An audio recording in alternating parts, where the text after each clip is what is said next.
주천의 주식시황 시간입니다. 안녕하세요. 주천입니다. 오늘 이 시간에는 백신 장세, 과연 주도주가 바뀐다? 셀트리온과 셀트리온 헬스케어는 자, 그럼 무엇을 알아볼 것인가? 첫 번째, 지수 상승 추세 지속될 것인가? 두 번째, 백신 장세가 주도주를 변화시킨다. 세 번째, 경기주 컨택트주 대 성장주 언택트주. 네 번째, 셀트리온과 셀트리온 헬스케어 본궤도 순항 중. 미국 시장 다우지수 다시 신고가 행진으로 나가면서 강력한 모습을 보여주었고, 나스닥은 상대적으로 주춤, 그러나 역시 상승세는 이어지는 모습이 나타났습니다. 지금 대선 결과에 대한 소란이 아직도 조금 있는 가운데서 화이자 백신에 이어서 모더나 백신, 이래서 백신 장세가 연출이 되고 있는 상황이다. 요 근거는 도대체 무엇인가? 이렇게 확진자가 급증하고 있는데 또 백신이 나왔다 해서 이게 일회성 재료로 끝날 것인가? 뭐 등등의 이야기가 나오면서 이런 부분들이 있는데요. 잠시 후에 한번 살펴보기로 하겠습니다. 자, 우리 시장 오늘 소강 상태의 모습이 당연하게 나올 시점에서 나왔다, 이렇게 볼 수가 있겠습니다. 양 시장 모두 조정인데 코스피는 상대적으로 약보합 정도, 코스닥은 0.93%에서 좀 많이 빠지는 모습이 나왔습니다. 양시장 모두 하락 종목이 압도적으로 많은 모습을 보여주면서 일단 다시 단기적인 조정, 이것은 숨고르기의 형태로서 자연스러운 모습으로 충분히 해석을 할 수 있는 부분이 되겠습니다. 한편 오늘 외국인들은 여전히 거래소 시장에서의 3,500억의 매수 우위를 보여주면서 11월 들어서 지금 5조 1,513억입니다. 5조가 넘어가는 매수 우위를 보여주고 있는 상황이고, 거래소에서만. 코스닥에서는 오늘도 매도가 많았듯이 코스닥은 11월 들어서도 344억 정도의 매수 우위밖에 안 되니까 외국인들은 지금 거래소에 집중하는 모습이다, 이렇게 볼 수가 있겠습니다. 오늘 외국인들 매수 종목 역시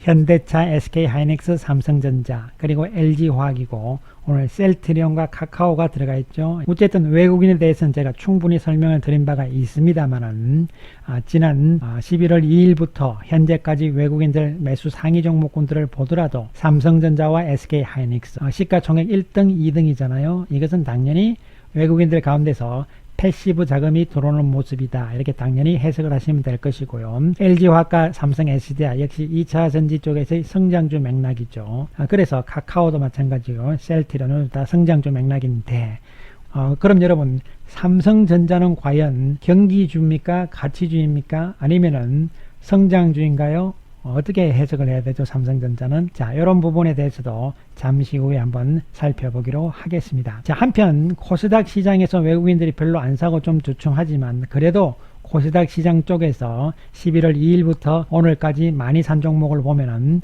휴젤과 셀트리온 헬스케어, 카카오 게임즈, HLB, 매드팩트, 이런 종목군들이잖아요. 그래서 이런 종목군들이 결국은 성장성, 그리고 또 한편으로는 실적 개념이다, 이렇게 파악을 할 수가 있겠습니다. 외국인들이 예상을 했던 대로 여전히 이제 11월부터 들어오는 외국인들은 패시브 자금들이 들어오기 시작을 하잖아요. 이 패시브 자금들은 지수를 추종하기 때문에 당연히 삼성전자와 SK하이닉스 같이 시가총액 1, 2 종목군들을 집중적으로 사는 것은 당연한 모습이다, 이렇게 계속 설명을 드렸고, 이러한 모습이 나오기 때문에 지수 측면에서도 부담되는 것은 없다. 한편 액티브 자금, 영국계를 필두로 한 종목을 추종, 즉 주도주를 중심으로 하는 매매를 하는 외국인들 액티브 자금들은 이미 지난 7월부터 방향을 틀기 시작하면서 여전히 종목들은 주도를 계속 하고 있다, 이런 측면에서 서로 병행하면서 가는 것이다, 이런 측면에서 접근을 해야 되고, 패시브 자금들이 삼성전자를, SK하이닉스를 들어온 이유, 이런 부분들도 우리가 한번 살펴볼 필요성이 있겠습니다. 이러한 가운데서 아이러니컬하게 미국과 전 세계적으로 확진자 수들은 계속적으로 늘어나고 있는 상황이 됩니다. 그럼에도 불구하고 이제 백신이 나왔다, 이렇게 되면서 이 근거가 뭐냐면은 과거에 1918년에 스페인 독감과의 비교 자료를 보면은 어느 정도 납득이 갈 수가 있습니다. 오히려 이런 상황들이 확진자가 늘어나기 때문에 오히려 백신이 빨리 나올 것이며, 이에 따라서 추가적인 대유행은 없을 것이다. 이것은 과거 1918년, 19년에 스페인 독감 사태의 자료를 살펴보게 되면은 그 결과가 나오는 것이죠. 이 빨간색은 현재입니다. 현재고 유럽에. 그 다음에 점선이 이제 과거 스페인 독감 시절인데, 결국은 피크를 보인 다음에 과거 SPN 독감 때도 이렇게 쫙 줄어들고 있었거든요. 예, 이런 상황들이 나왔기 때문에 지금 피크가 오히려 오는 것이 빨리 이 사태를 마무리 지을 수 있다. 이런 측면으로 역으로 지금 시장은 해석을 하고 있는 부분이 되겠습니다. 자, 이에 대한 어떤 기대감과 또 미국의 이제 대선 이후의 상황들, 특히 부양책이라든가 특히 연준에서 지금 한마디씩 거들면서 연준에서 뭔가 움직임이 나오고 있는 상황이죠. 자, 이런 부분들이 접목이 되면서 경기주냐 성장주냐 또 이런 이야기들이 나와가면서 지금 시장이 순환을 돌고 있는 이러한 상황으로 해석이 될 수 있겠고, 미국 시장도 추세적으로는 문제가 없다, 이런 측면에서 접근을 하시면 되겠습니다. 자, 그렇다면은 우리 시장 앞으로 어떻게 될 것인가 상당히 중요한 부분이 될 수가 있는데요. 시나리오 첫 번째로는요, 새로운 상승 사이클을 갈 것이다. 이제부터 이런 측면으로 갈 것이다. 왜? 과거에 이거 월봉입니다. 과거에 보시면은 이 고점을, 즉 2011년 고점을 돌파를 하는 이 시점으로 지금 앞으로도 갈 것이냐.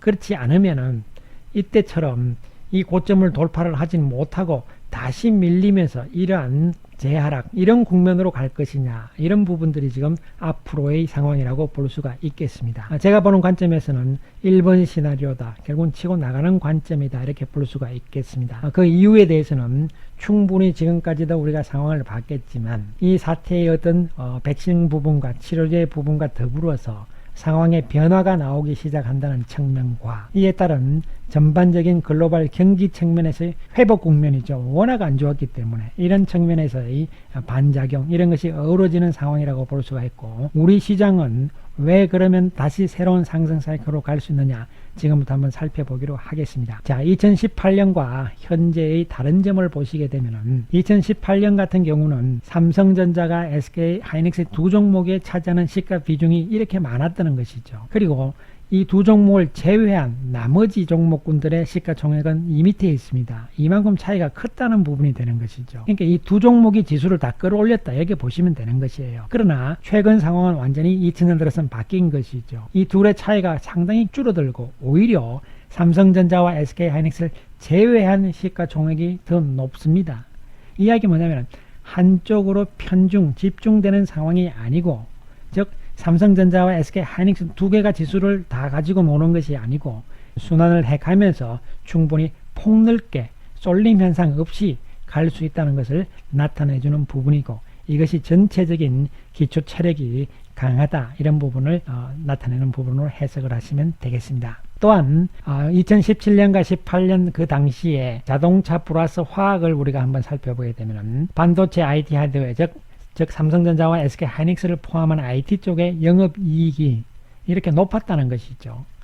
또 자동차와 화학 쪽은 이렇게 안 좋았다는 것이죠. 차이가 이렇게 많이 나 있고, 추세를 보더라도 자동차와 화학의 영업이익은 줄어드는 반면에 IT 쪽은 영업이익이 늘어나는 상황들이 나오면서 그 당시 상승장이 나오면서 결국은 반도체 IT가 주도주였다, 이런 관점으로 접근이 되는데, 최근 상황은 좀 다르다는 것이죠. 올해 9월부터 해서 지금 자동차와 화학 쪽이 영업이익이 늘어나는 추세로 바뀌는 과정이고, 더불어서 반도체와 IT도 같이 늘어나는 이런 구도를 보여주고 있다는 측면이 완전히 다르다는 측면이 되겠습니다. 역시 영업이익 실적 측면이죠. 따라서 최근에 외국인들은 삼성전자, 하이닉스 플러스 LG화학과 삼성 SDI 그리고 현대차까지도 들어오기 시작하는 이러한 모습들이 나타나고 있는 것이고, 그 증거가 바로 이 자료가 될 수가 있는 것이죠. 여기다가 또 한 가지 소위 말하는 기존의 주도주 맥락이었던 빅7 종목군들 역시 마찬가지입니다. 2017년 18년의 평균적인 시가총액 비율에서 측면에서도 6.6%밖에 안 됐지만 지금은 16.4%까지 이렇게 늘어나 있다는 측면이 있죠. 그렇기 때문에 시장이 일방적으로 가지 않고 결국은 이들 주도주 맥락군들이 어우러지면서 여기서 실적이 좋은 종목군들은 다시 같이 가는 이러한 구도가 될 수밖에 없다는 것이 입증이 되는 부분이 되겠습니다. 따라서 이제는 여러분들께서 경기주, 가치주, 성장주 이런 개념은 의미가 없다고 봅니다. 지금부터는 이것을 모두 다 아우를 수 있는 실적주의 개념에서 접근을 해나가 주시는 것이 타당하다. 따라서 지금 시장에서 이러한 용어들이 지금 잘못 쓰이고 있으니까 우리가 헷갈리면 안 된다. 그래서 또 이 백신이 나오면 경기주들이 간다, 이런 개념이 아니라는 것이죠. 결국은 삼성전자는 그럼 뭐냐 이거죠. 삼성전자는 경기주이면서도 뭡니까 여러분? 바로 성장주 맥락이잖아요. 이것이 어우러지면서 실적이 좋아진다. 이런 측면이고, 그 다음에 바이오 쪽에 셀트리온은 그럼 뭐냐고, 그죠? 실적이 좋으니까 실적이 좋으면서 성장성이 있다. 이 개념들이잖아요. 그래서 이것을 한 가지 개념으로 기존의 주도주 논리는 의미가 없다는 말씀을 다시 한번 강조를 드리겠습니다. 자, 이제 셀트리온과 셀트리온 헬스케어인데요. 헬스케어가 어저께 장 끝나고 3분기 실적을 발표를 했는데 뭐 어닝스 프라이즈 우리가 다 아는 내용이기 때문에 오늘은 뭐 큰 반응이 없었다 이렇게 보시면 되는 것이고요. 그런데 재밌는 것은 주요 바이오 제약사 3분기 누적 실적입니다. 지난번에는 제가 누적이 아닌 걸 보여드렸는데요. 지금 누적을 보시면은 역시 셀트리온이 3분기까지 벌써 가장 많은 매출액과 영업이익을 기록을 하고 있고, 또 국내 빅5였던 유한양행, 녹식자, 종근당, 한미약품, 대웅제약보다는 월등한 상황이고, 삼성바이오가 지금 들어와 있는 이런 상황이잖아요. 그러면 헬스케어는 뭐냐면은 바이오 제약사가 아니고 유통 판매 회사잖아요. 유통회사이기 때문에 여기 끼지는 못하지만 그래도 누적으로 보면은 3분기까지 매출액이 1조 2,400억입니다. 유한양행보다 앞서는 거예요. 영업이익도 2,700억이니까 당연히 유한양행, 삼성바이오보다 앞서고 있는 상황이죠. 셀트리온과 셀트리온 헬스케어 여전히 올해 국내 제약사 1등으로 나가는 것이고요. 또 한 가지 계속 말씀드리지만 제약 바이오 쪽에서 가장 중요한 것은 R&D입니다.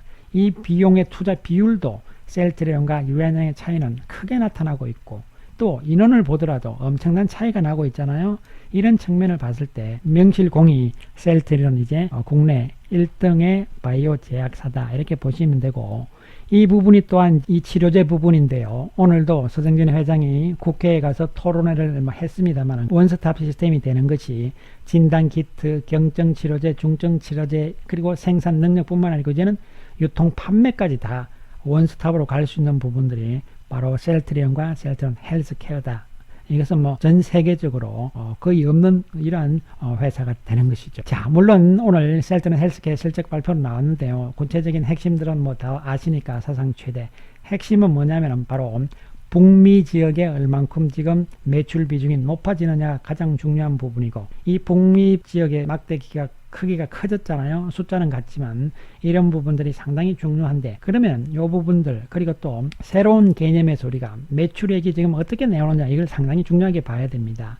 왜냐하면 셀트리온이 생산한 것을 헬스케어다가 주잖아요. 그리고 헬스케어가 재고만 늘고 매출이 안 늘어나면은 약이 안 팔린다는 이야기이기 때문에 그 이야기는 헬스케어와 셀트리온 둘 다 실적에 안 좋은 영향을 줄 수가 있는 것이죠. 그러나 앞으로의 핵심은 기존에 우리가 램시마, 트룩시마, 흐주마 이 세 개 제품은 지금 잘 나가고 있는 상황이고, 그리고 중요한 것은 바로 램시마 SC 부분이잖아요. 매출이 나오기 시작을 하죠. 그러니까 셀트리온이 만들어서 헬스케어로 넘긴 것을 헬스케어가 지금 팔고 있다는 이야기가 되는 것입니다. 늘어나는 추세고 4분기에도 계속 늘어나는 추세죠. 내년에는 뭐 상상 이상으로 늘어날 수 있는 추정 전망치가 나오는데, 물론 내년은 뭐 그때 가봐야 알겠지만 어쨌든 간에 이 부분들이 헬스케어와 셀트리온 둘 다 상당히 중요한 부분이다 이렇게 보시면 되고, 그 다음에 이제 중요한 것이 뭐냐면은 바로 이 휴미라입니다. CTP17인데요. 요것이 이제 아주 강력한 지금 새로운 시장으로 새로운 제품, 그동안의 주력 제품인 램시마, 흐주마, 트럭시마에 이어서 램시마 SC, 그리고 다섯 번째로 들어오는 것이 바로 휴미라입니다. 이 부분들이 이제 내년부터 매출이 나온다는 것이죠. 이 부분들인데, 특히 이 저농도, 고농도 뭐 이런 이야기인데요. 이거 뭐 어렵게 생각하실 필요 없습니다. 고농도 시장이 더 커지고 있고 전체 시장 규모는 나왔고요. 이것은 내년에 이제 상반기 허가를 받고 유럽에서 판매가 시작될 것이다 이런 부분이잖아요. 고농도로 갈수록 환자들이 덜 아픕니다. 그러니까 환자들은 당연히 고농도 제품을 선호한데 그럼 가격이 비쌀 거잖아요. 그런데 이미 셀트리온은 가격을 충분히 단가를 낮춰놓은 상태라는 것이고, 또한 이것이 기존의 제품들, 램시마 제품들과 트럭시마 제품들, 그리고 휴미라, 이것이 서로 비슷한 맥락이기 때문에 선택을 할 수 있다는 측면도 상당히 중요한 부분이라고 말씀을 드릴 수 있습니다. 그래서 셀트리온도 마찬가지, 헬스케어도 마찬가지입니다. 내년에는 바로 램시마 SC와 이 휴미라 부분들이 과연 어떻게 실적이 나오느냐가 상당히 핵심적인 부분이고, 오늘 국회에 갔지만 실어제 이 부분은 사실은 어떻게 보면 보너스 부분이다, 이런 측면에서 접근을 하시는 것이 타당하다고 보고요. 결국 지금 단기적인 조정 잘 받고 있는 상황입니다. 따라서 여전히 보유의 전략으로 나가시고, 이제부터 조정이 나오면은 충분히 매수의 관점 가능하다는 말씀 다시 한번 강조를 드리겠습니다. 감사합니다.